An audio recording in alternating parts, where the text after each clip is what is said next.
Okay, Genesis chapter 42, and we're going to try to get all the way past chapter 45 today. That means we're getting pretty close to the end of the book of Genesis. And last time we saw Joseph promoted all the way up to second ruler in the kingdom.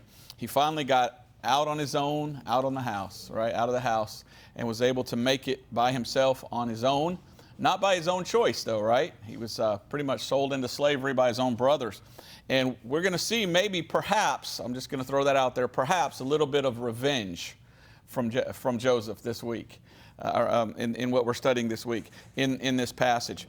We saw the 7 good years, and then we saw the beginning of the 7 years of famine. And the chapter we ended on last week ended with the 7 good years over, and now the 7 years are beginning of bad. And those 7 bad years are a type of the coming tribulation, the time of Jacob's trouble. And if you remember last week, I talked to you about the difference between a 7-year and a 3.5-year tribulation. And I believe it has to be 7. And we've gone through this Genesis book, and it just over and over, we just see 7, 7, 7, 7. God always does that 7. It's a sabbatical cycle of 7. And then 7 times 7, 49. That 50th year is the Jubilee. So God loves the number 7. There's something about that number 7 that God uses. And we're going to see something very interesting because we usually divide it up as 3.5 and 3.5, but as we read this week, there's something that happens after 2 years, and then it's a final 5 years. So is there anything to that? I don't know, but I do find that interesting. So let's get started. We're going to, basically, it's just a story. We're going to read it. I've got very little commenting. I just want to read it so that we know what happened, but I will stop and comment a little bit here and there. We're starting with Genesis chapter 42, and it says, "Now when Jacob saw that there was corn in Egypt, Jacob said it to his sons, 'Why do you look one upon another?'" Now, they're getting hungry, right? So when I read that, I thought, oh, why do you look at one another? Like they're just like, oh, what do we do? What do we do? But then I thought, they're hungry. Why do you look at one another like, you know, he's starting to look like he might be good to eat. Is that what's happening here? I don't know. But I was just thinking about that. And I thought, isn't that interesting? Why look you one upon another? Are they that hungry that they're ready to eat each other? Well, you know what's fascinating with that? If it's a type of the tribulation, do you know the Bible says that there'll be some cannibalism in the tribulation? Did you know that? Yeah. Have you ever known in the history of the world a time when things got so bad that people actually had to eat each other because there was nothing to eat? Unfortunately, yeah, there is a time, I think that under the old Soviet Union, they said things got so bad people would have to eat themselves or eat their family members or things like that. So Isaiah chapter 6, let's look at that. Isaiah chapter 6, verse 11 through 13. Could this be a passage of Isaiah seeing something taking place during the tribulation? And could it be that the famine is so bad in the land during the time of the tribulation that they actually have to start eating each other? Ooh, that's horrible. Should we eat each other? No, you can actually get really sick by eating human being flesh. Remember the mad cow disease? What is mad cow disease? Well, basically, they were taking old cows and grinding them up and putting them in the corn, in the feed. So the cow was eating cow. So that's cannibalism. And so the cows got crazy. And so if you're eating your own flesh, it makes you go, you're not supposed to eat human beings. So Isaiah chapter 6, verse 11 through 13 says, "Then said I, Lord, how long? And he answered, until the cities be wasted without inhabitant, and the houses without man, and the land be utterly desolate. And the Lord have removed men far away, and there be a great forsaking in the midst of the land. But yet in it shall be a tenth, and it shall return and shall be eaten." What? "As a teil tree and as an oak whose substance is in them, when they cast their leaves, so the holy seed shall be the substance thereof." So it's talking about a people and a holy seed, and it says a tenth of them are going to be eaten.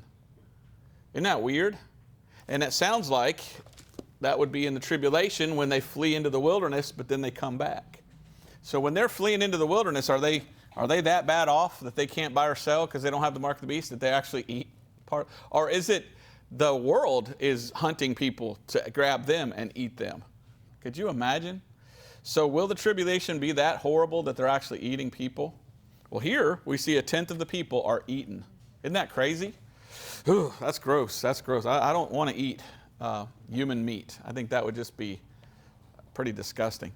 Okay, so back to Genesis chapter 42. But I just found that fascinating. So when we read that, and Jacob says, why do you look one upon another? Is that because they're like so hungry? They're like, I wonder what my brother tastes like over there. I don't know. Hopefully not. Hopefully not. But in type, we make us think of a tribulation where things will get that bad that people might be doing that. All right, verse 2. And he said, behold, I have heard, and there is corn in Egypt. Get you down thither, and buy for us from thence, that we may live and not die. So he tells them what to do so they don't die. So it is pretty bad. It's so bad that they're out of food. Now, they have all these flocks of all these animals. So you think there'd be plenty of food, right? But what is the famine? Well, all the food the animals eat isn't there anymore. So it's like a dust bowl. So the animals aren't eating. So either they're eating up all the animals, or the animals are dying because of lack of food. So you got to have grain. You got to have corn. You've got to have wheat. So they had to go and buy. Now verse 4, but Benjamin, Joseph's brother, Jacob sent not with his brethren, for he said, lest peradventure mischief shall befall him. And the sons of Israel came to buy corn among those that came, for the famine was in the land of Canaan. And Joseph was the governor over the land, and he it was that sold to all the people of the land. And Joseph's brethren came and bowed down themselves before him with their faces to the earth. Now you know what this is? This is the fulfillment of the dream that he had that got this whole mess started to begin with. He went to his brothers and said, I had this dream. Let's go to Genesis 37. And he said, in my dream, you all bow down and worship me. And they're all like, nope. He's gone. We're getting rid of this guy. Oh, we'll never worship you. And now they're all bowing down to him, and they don't even know it. Isn't that wild? Genesis 37, verse 5 through 11. And Joseph dreamed a dream, and he told it his brethren, and they hated him yet the more. And he said unto them, hear, I pray you, this dream which I have dreamed. For behold, we were binding sheaves in the field, and lo, my sheaf arose, and also stood upright. And behold, your sheaf stood round about, and made obeisance to my sheaf. And his brethren said to him, shalt thou indeed reign over us, or shalt thou indeed have dominion over us? And they hated him yet the more for his dream and for his words. And then he goes and he tells his father there, if you continue to read there. So now this is literally, so I think Joseph is looking at this going, there's my dream right there. Have you ever been in a time in your life when something happened and you're like, wow, I had a dream about this? That's happened to me once or twice. It was not a big deal. It was something very interesting, but it actually happened. I should tell, it's a dumb story. It's not anything. I had a dream that I was in the back seat of the car with my future wife, and her parents were listening to the radio, and they were saying, hey, who sang this song? Who sang this song? Well, then I'm in South Florida, and I'm going out to eat with Laura's parents, and we're in the back seat, and they're doing that. And I'm just like, I had a dream about this one time. How weird is that? So sometimes it's just weird, silly stuff. But there's something about that I don't understand. How things like that can happen, but that literally happened. What a weird thing. So I can just imagine Joseph had a moment like, wow, deja vu. I've seen this before. I had this dream. All right, so they bowed down before him, their faces to the earth. Verse 7, and Joseph saw his brethren, and he knew them, but made himself strange unto them, and spake roughly unto them. And he said unto them, whence come ye? And they said, from the land of Canaan to buy food. So he speaks roughly to them. And as I read this, I want to think good of Joseph, and not that he's angry and mad and that he's trying to get them back, payback, you know. But at the same time, he spake roughly to them. Maybe he is kind of a little bit, oh, here's my chance to get them back a little bit. And we'll see here in a minute, he does something that makes me wonder if he didn't do that to that one brother on purpose, because that one brother was the one that was the most mean to him. I'm not sure, but I'm going to throw that out when we get to it. So, verse 8. And they knew not him. Why? Well, probably because he was dressed like an Egyptian, and probably because he'd been out in the sun so much, he probably had a dark tan. I'm just thinking because he's working a lot outside. Maybe that's why they didn't recognize him. And it has been quite a few years. He was only 17 before. So they didn't recognize him. And it says, verse 9, and Joseph remembered the dreams which he dreamed of them, and said unto them, ye are spies, to see the nakedness of the land, ye are come. So he uses his position as the second highest person in the kingdom to say, hey, you guys are spies. Now, what does that mean? That means that would be treason. That means they could be captured and put to death for being a spy. So he's making a very big accusation against them, isn't he? That's got to scare them right now. How would you like to go to a foreign country like Vietnam? And they say, you're a spy, put you in jail. You would be shaking in your boots. So he's really, from the get-go, making his brothers fear. At least I'm not going to North Korea. Yeah, at least not North Korea. So it would make his brothers were probably starting to fear, probably trembling a little bit. Verse 10, and they said unto him, Nay, my Lord, but to come to buy food are thy servants come. We are all one man's son. We are true men. Thy servants are no spies. And he said unto them, Nay, but to see the nakedness of the land ye are come. And they said, Thy servants are 12 brethren, the sons of one man in the land of Canaan. And behold, the youngest is this day with our father, and one is not. And Joseph said unto them, That is it that I spake unto you, saying, Ye are spies. Hereby ye shall be proved. By the life of Pharaoh ye shall not go forth hence, except your youngest brother come hither. Send one of you, and let him fetch your brother, and ye shall be kept in prison, that your words may be proved, whether there be any truth in you, or else by the life of Pharaoh surely ye are spies. Now they're thinking, he's just doing this just to see if we're telling the truth. But what is Joseph thinking? Boy, I haven't seen my brother in a long time. I'd love to see him. So he has ulterior motives, and they're still probably shaking in their boots because they've been accused of a crime that they could have capital punishment for, and he's talking about putting them in jail. Well, this isn't working out very well. Verse 17, and he put them all together in ward 3 days. Well, 3 days makes us think of, I guess, Jesus, the third day. But after 2 days and then the third day shall he raise them up. Remember that? We saw in Hosea, a day with the Lord is 1,000 years, 1,000 years is 1 day. So they all go to buy food and they end up in jail. And Joseph said unto them the third day, This do and live, for I fear God. Now what an interesting thing to say, because no Egyptian would ever say that. He would say, I fear the gods, plural, because they worship gods. So in a roundabout sort of way, he's kind of saying, hey, you guys are of my religion. I fear God. Now that should have let them know, well, who's this guy? Because we're the only ones that have one God. Everybody else around us is pagans with different. They should have connected the dots, but for some reason they didn't. This do and live, for I fear God. If ye be the true men, if ye be true men, let one of your brethren be bound in the house of your prison. Go ye carry corn for the famine of your houses, but bring your youngest brother unto me, so shall your words be verified, and ye shall not die. And they did so. And they said one to another, We are verily guilty concerning our brother, and that we saw the anguish of his soul when he besought us, and we would not hear, therefore is this distress come upon us. Their first thought is, oh no, remember what we did to our brother? This is God bringing it back on us. This is our comeuppance. This is instant karma going to get us. This is why we're going through this, because we did wrong to our brother. They never thought that could be their brother right there. Thought never entered their head. And Reuben answered them, saying, Spake I not unto you? What did he do? He stood up and goes, I told you so. Nobody likes an I told you so, right? But he's an I told you so. Reuben answered them, saying, Spake I not unto you, saying, Do not sin against the child, and you would not hear? Therefore, behold, also his blood is required. So Reuben is the oldest. Reuben, if you remember the story, they said, let's kill him. And they put him in a pit. Reuben is the one that says, no, just put him in the pit. Don't kill him. So Reuben is the one that literally saved his life. Because they wanted to kill the poor kid, and he was like, no, just leave him here. And then what did they do? They ended up selling him. So Reuben is kind of like, see, I told you so. You should have listened to me. Yeah, well, they probably didn't like Reuben very much. But he was right if they would have listened to him. All right, so then what happens? Well, verse 23, and they knew not that Joseph understood them, for he spake unto them by an interpreter. So he learned the Egyptian language, and he didn't reveal that he spoke Hebrew yet.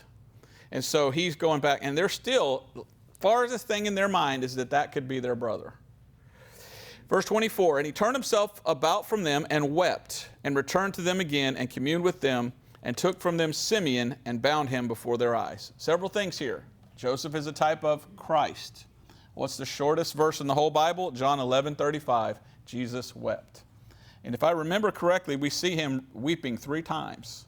That's interesting. There's 3 different times that he weeps as we continue reading. But he took from them Simeon. Simeon was the second brother. So here's my thought. Simeon might have been the one, because Reuben was away when they captured him and put him in the pit. Maybe Simeon was the one instigating the whole thing, and maybe Joseph's like, I'm going to get my revenge on my brother here. He's going to stay in jail because he's the one that was behind all this. Could be. Maybe I'm reading in between the lines, but because he could have put Reuben in jail, but he didn't. So he said, I'm going to go to Simeon. So maybe Simeon is the one that picked on him the most when he was a kid. And so maybe that's why he goes, you know what, you picked on me so much, I'm going to put you in jail. Do you see how he got a little bit of revenge? Now, it says, verse 24, and he turned himself about from them and wept and returned to them again and communed with them and took from them Simeon and bound him before their eyes. So now he has them come in and put chains on him in front of all the other brothers. Then Joseph commanded to fill their sacks with corn and to restore every man's money unto his sack, and to give him provision for the way, and thus did he unto them. And they laded their asses with the corn and departed thence. So what you have here is the bags of money. In the old days, they would put money in a bag, and a lot of times you would have something you tied around you, and you would hang it over that.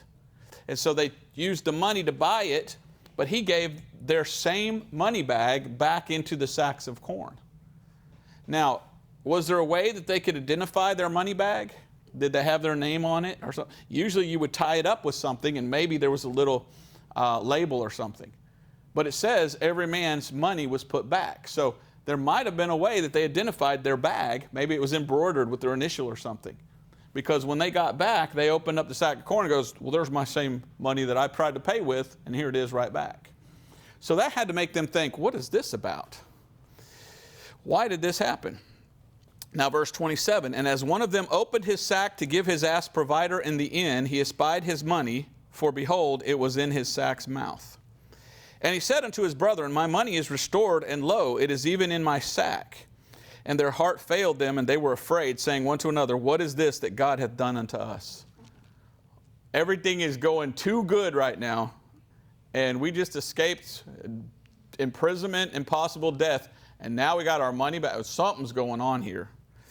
And they came unto Jacob their father into the land of Canaan, and told him all that befell unto them, saying, the man who is the Lord of the land spake roughly to us, and took us for spies of the country. And we said unto him, we are true men, we are no spies. Okay? We be 12 brethren, sons of our father, one is not, and the youngest is this day with our father in the land of Canaan.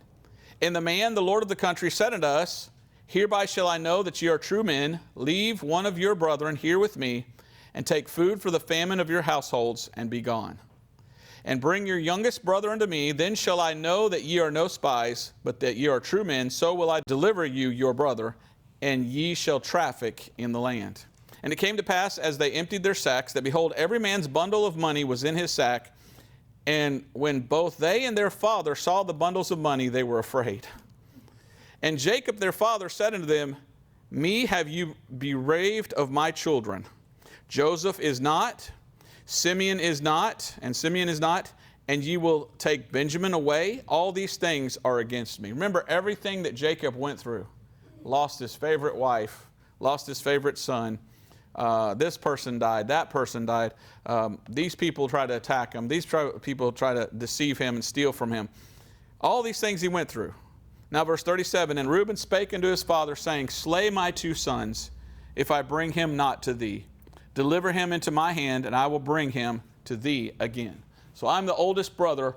I promise I'll watch him the whole way and look after him. And he said, my son shall not go down with you, for his brother is dead, and he is left alone. If mischief befall him by the way in the which ye go, then shall ye bring down my gray hairs with sorrow to the grave. So what did he basically say? He said, no, let Simeon stay in jail. So now he's okay with the fact that he lost Simeon, because Simeon's from a different wife that's not his favorite. But I'm going to protect my favorite. How do you think Simeon felt later when he found that out? That his dad was like, no, you're not important, Simeon. That's kind of creepy there, isn't it? He keeps making bad decisions, but my question is, why didn't he go with them? The father, I don't know. He probably would have recognized his son, wouldn't he have? But he decided to stay there. Chapter 43. And the famine was sore in the land. The famine was sore in the land. and it's a type of the tribulation. And what happens in the tribulation? They give the mark of the beast, right? And what does the Bible say in Revelation 16? If a person takes the mark of the beast in Revelation 16:2, he gets a grievous sore. Isn't that funny? New versions change words, and you lose little connections like that. But this is a type of the tribulation. So the famine was sore in the land, and it came to pass when they had eaten up the corn which they had brought out of Egypt, their father said unto them, Go again, buy us a little food. So he just was okay with the fact that Simeon's in jail and he could just stay there. How long do you think it took them to eat up the food? It probably took them a couple weeks to get there and a couple weeks to get back. And you would think they would get at least 3 months to 6 months worth of food. So how many months did Simeon sit in jail going, man, did they forget me? My father forgot me. That's probably what he's thinking. So I bet he was a little mad at his father later. Now verse 3, and Judah spake. Now why didn't Reuben speak? Now Judah speaks up. Now we see Judah saying, look, let me be the one that protects the boy. And this is the one that God chose to be the line of the Messiah from Judah. And here Judah really steps up.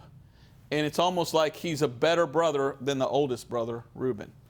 It says, verse 3, and Judah spake unto him, saying, the man did solemnly protest unto us, saying, Ye shall not see my face, except your brother be with you. If thou wilt send our brother with us, we will go down and buy thee food. But if thou wilt not send him, we will not go down. For the man said unto us, Ye shall not see my face, except your brother be with you. And Israel said, now his name is Jacob, but here he's called Israel. And Israel said, Wherefore dealt ye so ill with me, as to tell the man whether ye had yet a brother? He said, why did you even tell the guy that? That's what we do whenever we look at authorities, people in authority. We don't need to give them too much information. How many videos are there on YouTube on how to deal with police? Have you ever looked at that? Whatever you say can and will be used against you in a court of law. That's what it says, the Miranda right. So when it comes to police, you go zip and you say nothing without a lawyer. And so Jacob knows that, and Jacob's like, why did you guys just volunteer all this information? Sometimes you can give what's called TMI. You know what TMI is? Too much information. And when it comes to our country, we are so blessed to have the Constitution, liberty, life, liberty, and the pursuit of happiness. Well, pursuit of happiness, everyone in the day of Jefferson knew that meant property. But I wish they'd written that, life, liberty, property. But I think there should be one more, privacy. Life, liberty, property, privacy. Because I think we should have a right to have a private life where people don't have flock cameras everywhere finding all our business. You know what I'm saying? I think privacy is important. And so he's a little bit angry here, Jacob, because he's like, why'd you tell him our whole family story? I mean, why would you do that? Yeah, why would, so in a way it was good that they did, because it ended up, who saved Israel? Joseph saves Israel, type of Jesus, who came to save the nation of Israel. Of course, they rejected him. But it is interesting that why on earth he's like scolding his sons. Why did you have to go tell them all about this? So, verse 7. And they said, the man asked us straightly of our state and of our kindred, saying, Is your father yet alive? Have ye another brother? And we told him according to the tenor of these words, could we certainly know that he would say, Bring your brother down? So now we're told a little bit more. They didn't just volunteer the information, he asked about it. So that shows you that Joseph knew instantly, those are my brothers. And he's the one that said, is your father okay? What about your other brother? So I'm sure they volunteered some of the information, but then he kept asking more questions. Now verse 8, and Judah said unto Israel his father, Send a lad with me, and we will arise and go, that we may live and not die, both we and thou, and also our little ones. I will be surety for him, of my hand shalt thou require him. If I bring him not unto thee, and set him before thee, then let me bear the blame forever. For except we had lingered, surely now we had returned this second time. So Judah really steps up and says, let me be the surety. Let me be the one that protects Benjamin. Okay? And he said, if we hadn't lingered, we could have been there and back already. Well, verse 11, and their father, Israel, said unto them, If it must be so now, do this. Take the best of the fruits in the land in your vessels and carry down the man a present. A little balm and a little honey, spices and myrrh, nuts and almonds, and take double money in your hand. And the money that was brought again in the mouth of your sacks, carried again in your hand. Peradventure, it was an oversight.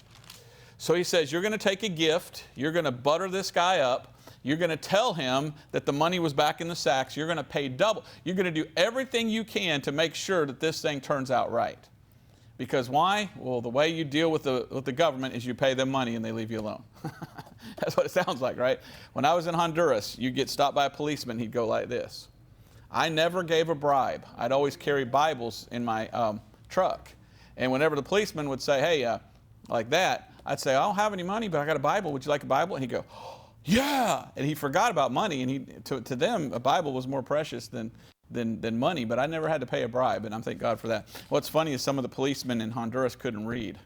So one of the other missionaries told me that when he got stopped one time by the policeman says, you better pay me some money or I'm going to write you a ticket. And he goes, you know what? Write me a ticket. He goes, well, I'll write you a ticket. And he pulls out, I'll write it. And he goes, then write it. He goes, well, I'll write it then. And he goes, you can't read, can you? He goes, no. He goes, let me fill out the ticket. And he filled it out and he wrote George Washington. He goes, now you take that to your supervisor and I'll be in later to pay it. Can you imagine? He goes into his supervisor. Oh, you wrote a ticket to George Washington, did you? Okay. So that was kind of funny, but I'm just thankful I didn't have to pay any bribes. I hate that, but I noticed that how it works. When I was in Honduras as a missionary, we brought my truck in on a container, and every day for a solid week, we had to go to the office and sit down, and the guy with the paperwork would look at me and go like this. And so I'd go like this, say, oh, here's gospel track. And that's not what he wanted, but he went, oh, just get out. And I'm here with the lawyer. For a solid week, every day we'd do that. And I'd give him a different track. He had 7 different tracks when it was all over. And he got tired of asking for money and not getting any. He finally signed the papers. So isn't that funny? So in other countries, that's how it works. What do they say? Money is the grease to the axle that gets it going or something like that. So you kind of get this idea of that's what Jacob's going, man, just pay this guy off so we can get Simeon back and get our food. All right?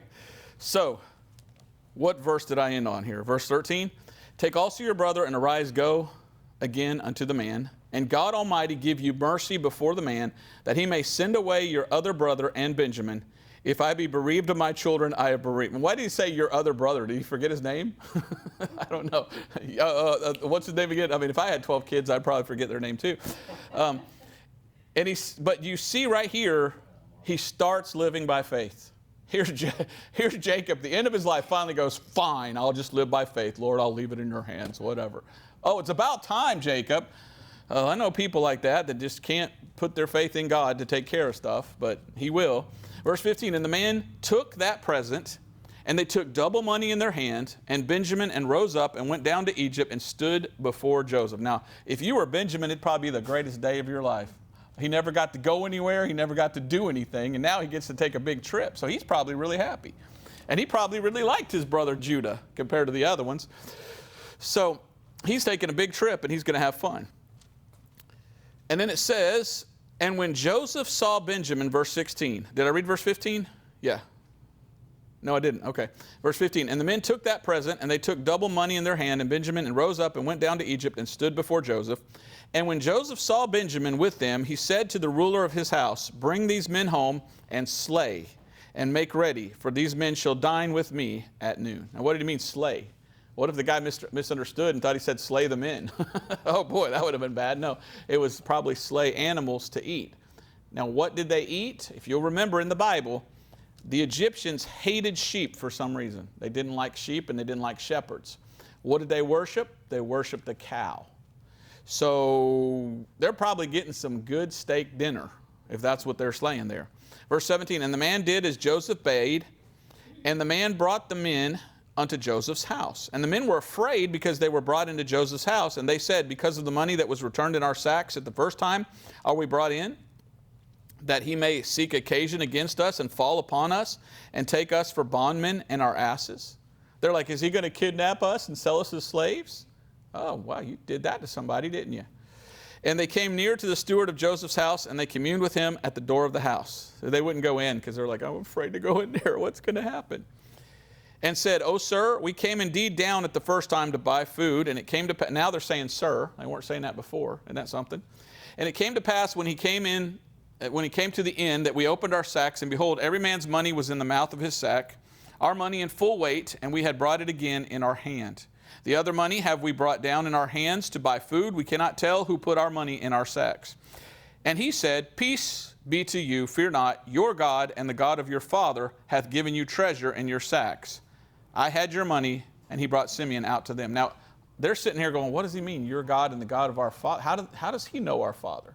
They're getting clue after clue after clue. You'd think they would have connected the dots, what's going on here, but they still haven't got it.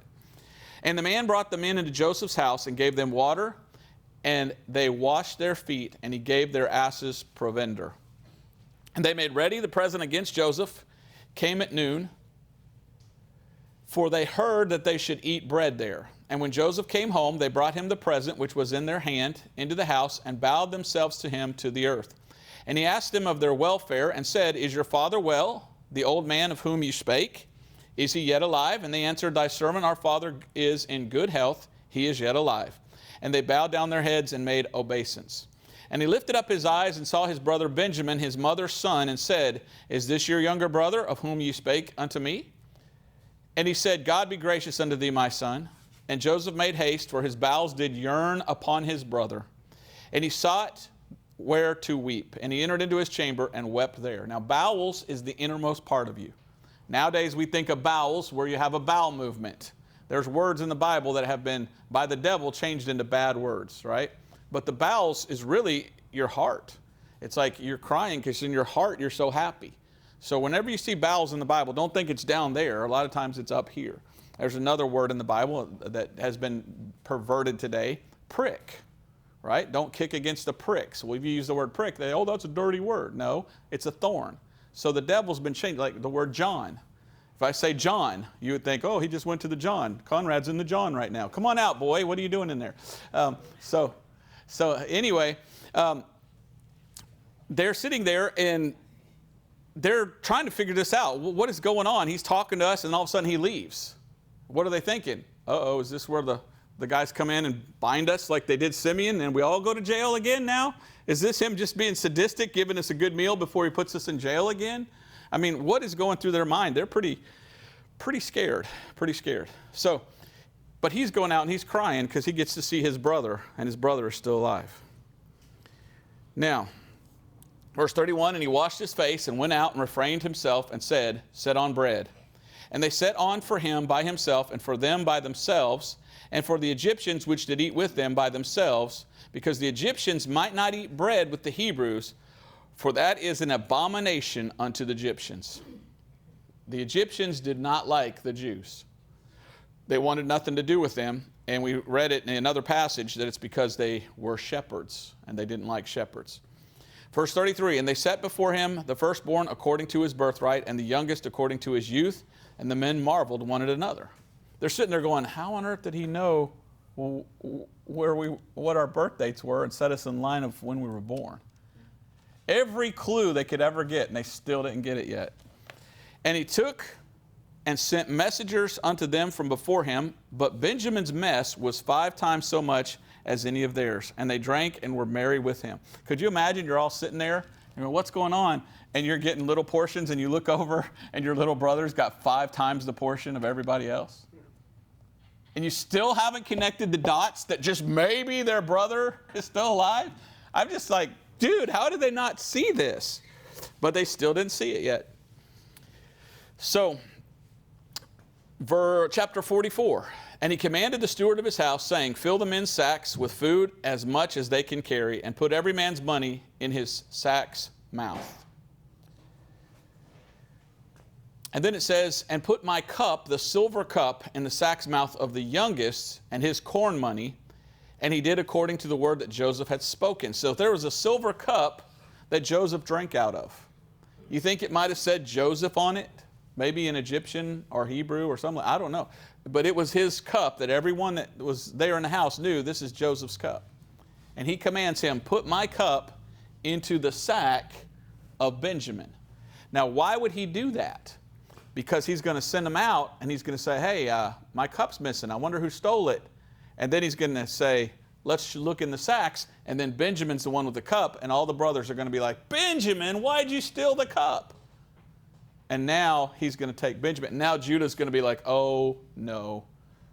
So let's watch this as we read through this. Verse 3, as soon as the morning was light, the men were sent away, they and their asses. And when they were gone out of the city, and not yet far off, Joseph said unto his steward, up, follow after the men, and when thou dost overtake them, say unto them, wherefore have you rewarded evil for good? Is not this it in which my Lord drinketh, and whereby indeed he divineth? Ye have done evil in so doing. The it would be the cup. And he overtook them, and he spake unto them these same words, and they said unto him, wherefore saith my Lord these words? God forbid that thy servants should do according to this thing. Behold, the money which we find in our sacks' mouths we brought again unto thee out of the land of Canaan. How then should we steal out of thy Lord's house silver or gold? With whomsoever of thy servants it be found, both let him die, and we also will be my Lord's bondsmen. So literally, let Benjamin die. How would that have gone over with Judah? And he said, not also let it be according unto your words. He with whom it is found shall be my servant, and ye shall be blameless. Then they speedily took down every man his sack to the ground, and opened every man his sack. So he said, look, we don't want to kill him. We're just going to take him as a servant. And he searched and began at the eldest and left at the youngest, and the cup was found in Benjamin's sack. Then they rent their clothes and laded every man his ass and returned to the city. What would have happened? Well, they probably would have put him in chains and said, well, Benjamin's coming back with us. Well, they couldn't go back to their daddy with that, so they came back to the city. And Judah and his brethren came to Joseph's house, for he was yet there, and they fell before him on the ground. And Joseph said unto them, what deed is this that ye have done? Wot ye not that such a man as I can certainly divine? And Judah said, what shall we say unto my Lord? What shall we speak? Or how shall we clear ourselves? God hath found out the iniquity of thy servants. Behold, we are my Lord's servants, both we and he also with whom the cup is found. If you're going to make him your servant, make us all your servants, because we can't go back home. And he said, God forbid that I should do so, but the man in whose hand the cup is found, he shall be my servant, and as for you, get you up in peace unto your father. Then Judah came near unto him and said, O my Lord, let thy servant, I pray thee, speak a word in my Lord's ears, and let not thine anger burn against thy servant, for thou art even as Pharaoh. So who's the one that has taken over the lead? The oldest should be the one that's doing this, but Judah is the one that's speaking up. And Judah is the one from which the Messiah came from. So it says, verse 18. Then Judah came near unto him and said, O my Lord, let thy servant, I pray thee, speak a word in my Lord's ears, and let not thine anger burn against thy servant, for thou art even as Pharaoh. My Lord asked his servants, saying, have ye a father or a brother? And we said unto my Lord, we have a father, an old man, and a child of his old age, a little one, and his brother is dead. And he alone is left of his mother, and his father loveth him. And thou saidst unto thy servants, bring him down unto me, that I may set mine eyes upon him. And we said unto my Lord, the lad cannot leave his father, for if he should leave his father would die. And thou saidst unto thy servants, except your youngest brother come down with you, you shall see my face no more. And it came to pass, when we came up unto thy servant, my father, we told him the words of my Lord. And our father said, go again and buy us a little food. And we said, we cannot go down. If our youngest brother be with us, then shall we go down. For we may not see the man's face, except our youngest brother be with us. And thy servant my father said unto us, ye know that my wife bare me 2 sons. And the one went out from me, and I said, surely he is torn in pieces, and I saw him not since. And if he take this also from me, and mischief befall him, ye shall bring down my gray hairs with sorrow to the grave. Now therefore, when I come to thy servant my father, and the lad be not with us, seeing that his life is bound up in the lad's life, it shall come to pass, when he seeth that the lad is not with us, that he will die.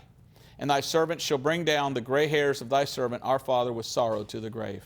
For thy servant became surety for the lad unto my father, saying, if I bring him not unto thee, then I shall bear the blame to my father forever. Now therefore I pray thee, let thy servant abide instead of the lad a bondman to my Lord, and let the lad go up with his brethren. So this is amazing. Judah is saying, look, take me instead. I'll be the one in his place. Almost sounds like Jesus taking the cross in our place for our sins. For how shall I go up to my father, and the lad be not with me, lest peradventure I see the evil that shall come on my father. Okay? Now we're going to finish up just reading chapter 45. Then Joseph could not refrain himself before all them that stood by him, and he cried, cause every man to go out from me. And there stood no man with him, while Joseph made himself known unto his brethren. And he wept aloud, and the Egyptians and the house of Pharaoh heard.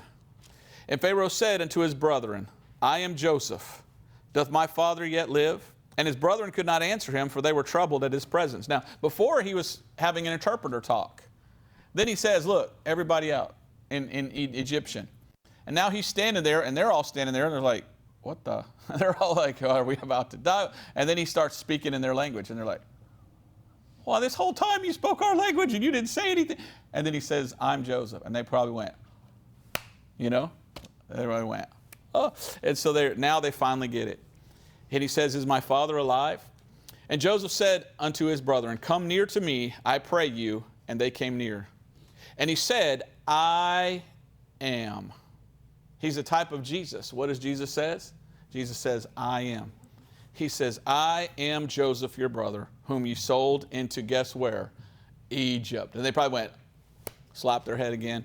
Oh, we're in Egypt right now, aren't we? Now therefore be not grieved nor angry with yourselves that ye sold me hither, for God did send me before you to preserve life.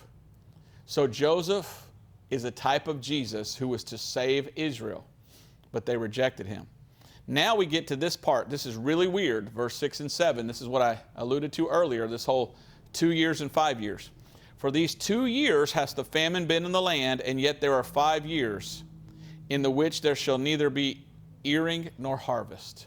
So the 7 years is divided up into 2 years and 5 years. Why is that? I have no idea. I just found that interesting. So does that correspond with anything in the tribulation? I don't know. But what we see and looked at last week is that when you look at it from the Gentile side, the man of sin rules for 3.5 years, and then the son of perdition rules for 3.5 years. But for some reason, there's something taking place. Yeah. 7 feasts. The 7 feasts of Israel could tie into that too. I don't know. I don't know honestly what the 2 and the 5 means. I'm just pointing it out to you that I'm not telling you that I know. I'm just saying it. But it had to do with the harvest. So could it be that when the tribulation comes, for the first 2 years, there's food. The last 5 years, there's no food? Is that kind of what it's telling? I don't know. I don't know. I'm just saying this is interesting. It points to a 7-year tribulation, but it divides it up as 2 and 5 instead of 3.5, 3.5 for some reason. So maybe, since the context is agriculture, maybe as soon as the rapture takes place, for the first 2 years, there's food, but then the food runs out for the last 5 years. I don't know. But it's in the Bible for a reason, so it must mean something, okay? That's the best I could do with that. And where was that? What verse was that? Verse 6. Okay, so that's verse 6. For these 2 years hath the famine been in the land, and yet there are 5 years in the which there shall neither be earing nor harvest. Okay? Now verse 7, and God sent me before you to preserve you a posterity in the earth, and to save your lives by a great deliverance. So now it was not you that sent me thither, but God. And he hath made me a father to Pharaoh, and lord of all his house, and the ruler throughout all the land of Egypt. Now how is he a father to Pharaoh? That's just weird. Pharaoh looks up to him, and he's younger than him, like he was his father. Haste ye, and go up to my father, and say unto him, Thus saith thy son Joseph, God hath made me lord of all Egypt. Come down unto me, tarry not. And thou shalt dwell in the land of Goshen. And thou shalt be near unto me, thou and thy children and thy children's children, and thy flocks and thy herds, and all that thou hast. The land of Goshen is the best land, the best land. Now verse 11, and there will I nourish thee, for yet there are 5 years of famine, lest thou and thy household and all that thou hast come to poverty. So 5 years of bad. And behold, your sons Behold, your eyes see in the eyes of my brother Benjamin, that it is my mouth that speaketh unto you. And ye shall tell my father of all my glory in Egypt, and of all that ye have seen, and ye shall haste and bring down my father thither. And he fell upon his brother Benjamin's neck, and wept, and Benjamin wept upon his neck. Moreover, he kissed all his brethren, and wept upon them, and after that his brethren talked with them. Now, which was the brother that stayed the longest in jail? Simeon.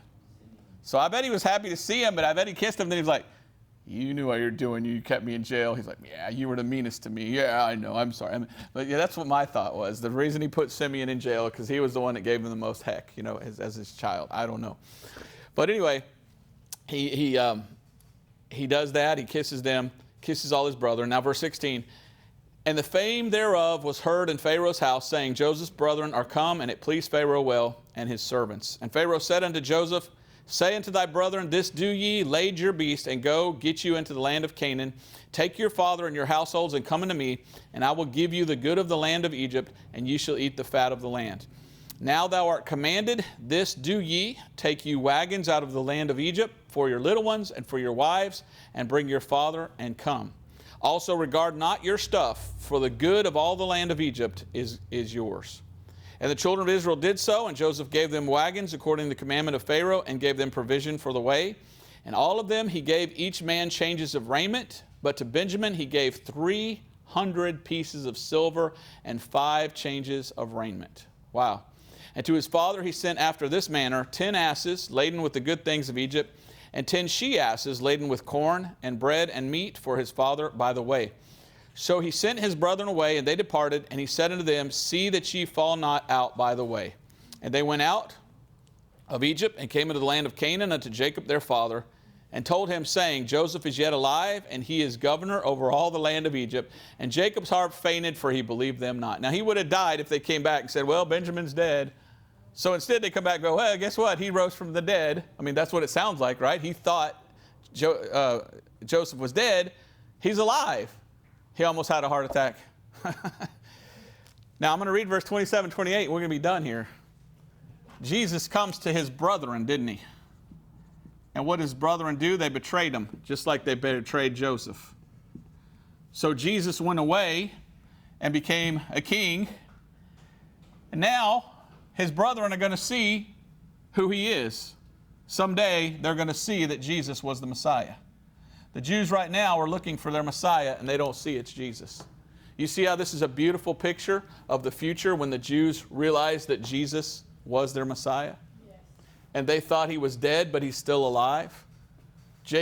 Israel, thought he was dead, but he's still alive, Joseph. And who are these being sent away to come back? 11 of them. 11 brothers sent to go give news to Israel. Jesus had how many disciples? 12. One was a devil. So he sent 11 disciples to go tell Israel who the Messiah was. So do you see that? Does that correspond? I mean, things in the Bible are there for a reason. They're not just some story, which is what we could say is, well, we just read a story today, but it's a story about future events. How can you be a Jew and not see Jesus as your Messiah when you read this? I don't understand it. It's true. I mean, you're almost getting teary-eyed because we get it. And we go, wow, this is a story of Jesus. Because Joseph is a type of Jesus. So finish up with verse 27 and verse 28. And they told him all the words of Joseph, which he had said unto them. And when he saw the wagons, which Joseph had sent to carry him, the spirit of Jacob their father revived. They tell him all this, and it's like he doesn't believe it. He's sitting there having a heart attack. I can't believe it. And then he saw the wagons coming, and he goes, okay, it's true. Why? Because he lived by sight and not by faith. You know, the Old Testament, it was all by sight. In the New Testament, Paul says we live by faith and not by sight. So the Jews have to see a sign to believe. And we're going to look at that here in our regular service next. We're going to look at the signs. And for a Jew to believe, they have to see it. It's very hard for them to just believe it without actually seeing it. That's why Jesus had to have miracles. That's why Moses had to come with miracles. Literally, God told Moses, you got 2 miracles when you go to the Pharaoh, and you use these miracles. And you go to Israel, and you have these miracles. You remember what they were? You drop his pole and turn into a snake. And then he put his hand in, it turns to leprosy. And so the Jews would not believe without a sign. And so there's the sign, these wagons are coming. And then Jacob's like, hold on, how many wagons?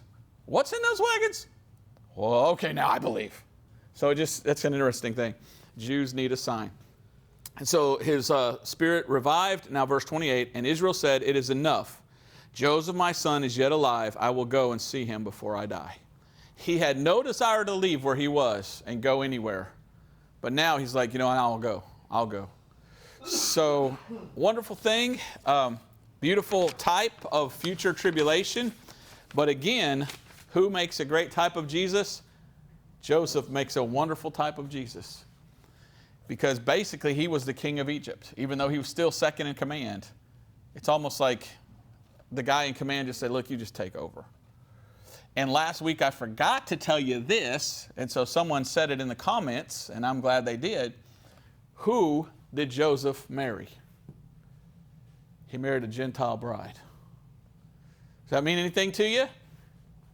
Jesus is going to marry us, the church, which is made mostly up of Gentiles. Now, there's some Jews in the body of Christ, but it's a Gentile bride. So Joseph gets a Gentile bride. Joseph is a type of Jesus marrying a Gentile bride.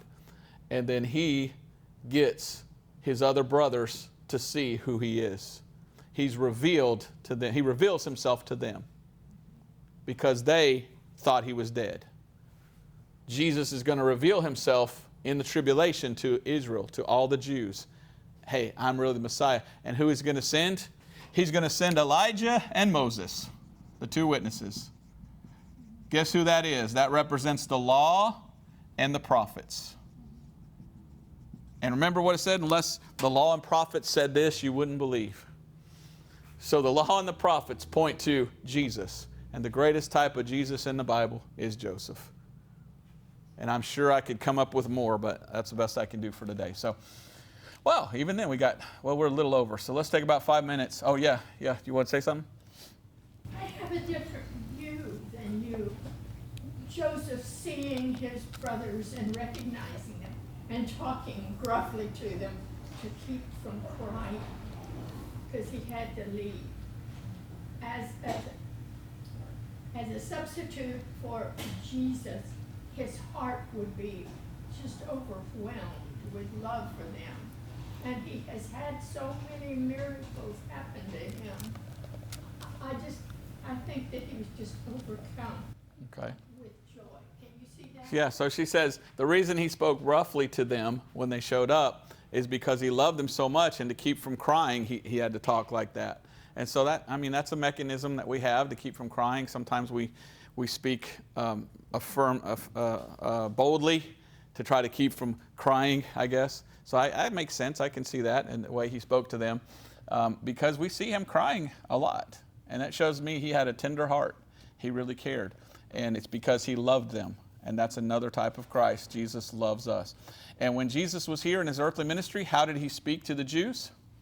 Well, when he came up to the Pharisees, he spoke to them how? Roughly. Woe unto you, Pharisees, scribes, hypocrites, snakes, you generation of vipers. It's because he loved them, he told them who they were because he wanted them to get right.